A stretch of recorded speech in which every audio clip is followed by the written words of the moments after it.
Is that a shard you found? Here, let me see it, so that I may help you. To see light, to see hope, however faint it might be.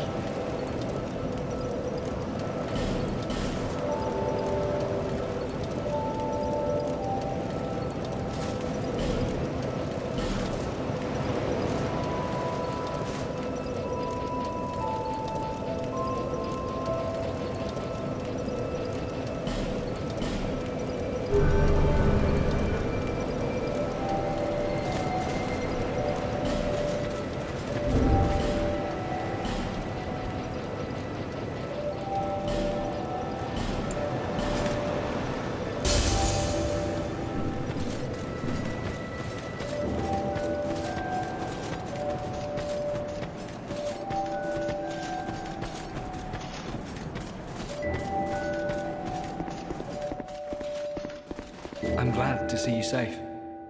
Take a look at my wares.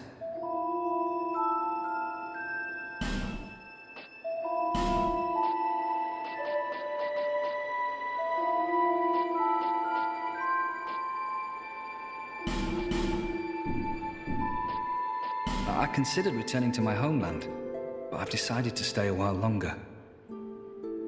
I've started to turn a handsome profit now, and I can't bear to give it up. Thanks very much. Do come again. We see now that after buying some items from Malin the Armorer, his personality has changed somewhat. He seems more confident and sure of himself now, unlike the timid, meek person we met before. He also stated he has made enough of a profit to return home, but he doesn't want to yet, suggesting that greed is starting to take hold of him. There'll be one more stage to his storyline, and we'll see his personality change even more.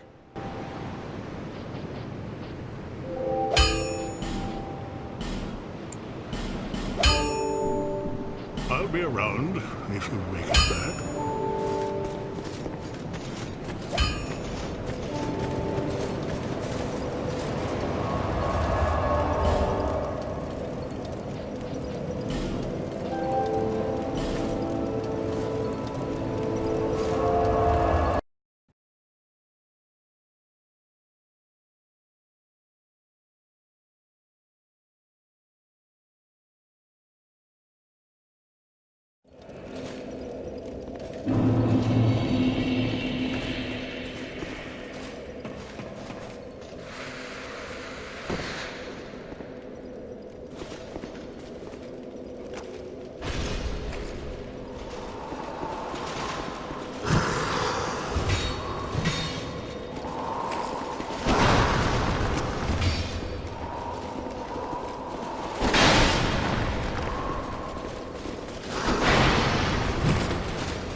The Bastille key is much easier to obtain in Scholar of the First Sin than it was in vanilla Dark Souls 2. In the original version of the game, you had to defeat another boss here in the Lost Bastille to obtain this key, and this key opens certain cells and other various doors around the Bastille, and is actually very helpful for the main boss fight of this area. The Bastille key reads, "Key to the cells of the Lost Bastille. Long ago, a Bastille lord, driven to desperation by the rapid spread of curse across the land, began to see each subject as a carrier of the blight, and lock them away in droves. This entire Bastille was turned into a prison, and left abandoned to rot with its prisoners." Now, I mentioned in my previous videos that it's my theory that the old Iron King helped set up shop for the undead prisoners here, but we learn in this item description that the Bastille Lord, the original owner of the Lost Bastille, also helped in obtaining all these undead prisoners. It'd be interesting to see what the Bastille looked like in its glory days, as it's now fallen to ruin and is left mostly unguarded. This might be possibly due to the main prisoner that's housed here, the one that is held in a great tower of the Bastille known as Sinner's Rise.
Oh, why can't they all be this easy?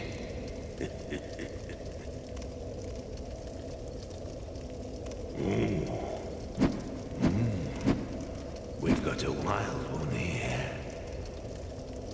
Shape up. Shape up, I say. Whoa. That's it, yes. That's the way. Dear flame, how brightly you burn.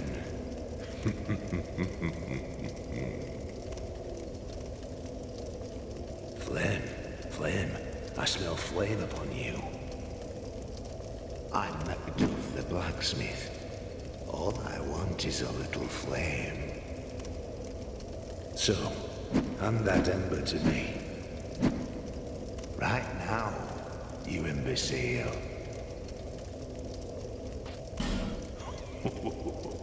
What a marvelous ember. You've got stones, I pray. Give me stones, and I'll fortify your gear. Steady Hand Macduff is the second of 3 blacksmiths in this game, and he has the unique ability of infusing weapons and shields with various attributes such as lightning, bleed damage, poison damage, or allowing you to scale weapons with stats such as strength, dexterity, and so on. As far as upgrading your weapons go, he's probably the best blacksmith in the game, but there is one more blacksmith character that gives you access to some pretty spiffy weapons.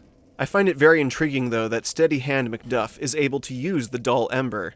Lenegrast, the blacksmith back in Majula, says that the art of embers has been lost to blacksmiths, so I find it very interesting that Macduff still knows how to use the embers, even if the flame has faded considerably. Finding different types of embers was one of the main ways to upgrade your weapons in the original Dark Souls, and they changed that a bit in Dark Souls 2 by just having one. But some of the weapon infusions you can do are really spiffy, especially since you can dual-wield weapons in Dark Souls 2. I know one playthrough I did, I had a lot of status effect weapons, like whips with poison damage, whips with bleed damage, and dark damage, so there's a lot of cool possibilities you can do with the weapon infusions, and the sheer variety of it is something I'm glad they've continued to do over the series. So like many other merchants and blacksmiths in the game, expect me to visit Macduff from time to time. He's a pretty cool guy.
We now approach Sinner's Rise, a great lone tower in the Bastille, and one that houses one of its most important prisoners.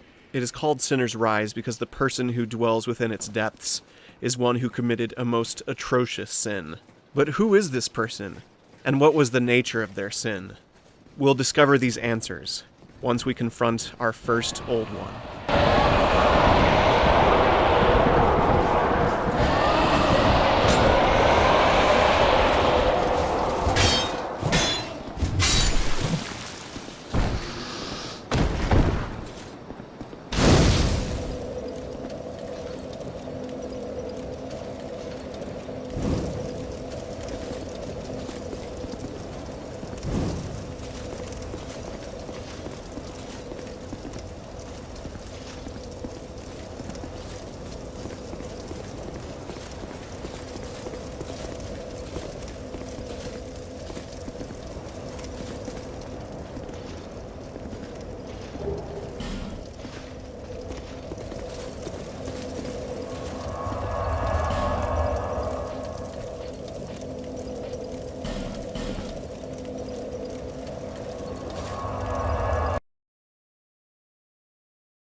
Oh, who are you again? No, I'm not serious. You do have a rather pleasant scent. The type I'm quite fond of.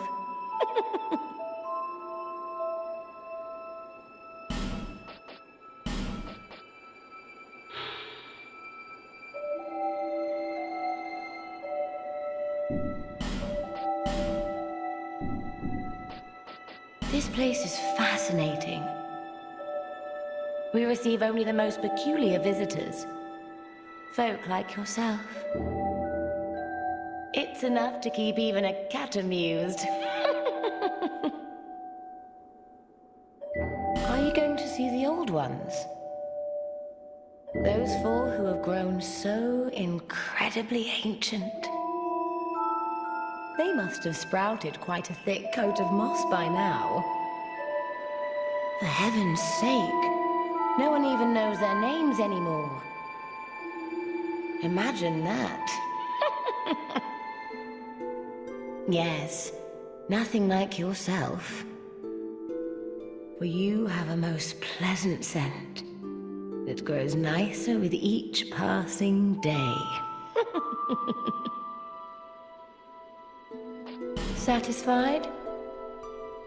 I'll be around if you ever come back.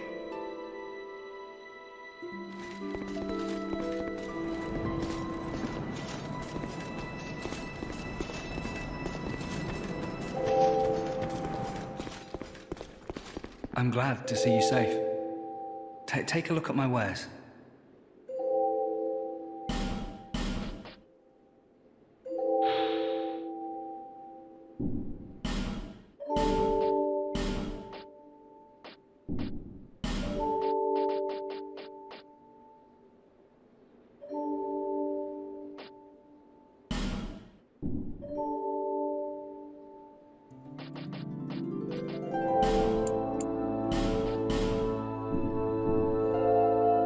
I considered return. Thanks very much. Do come again.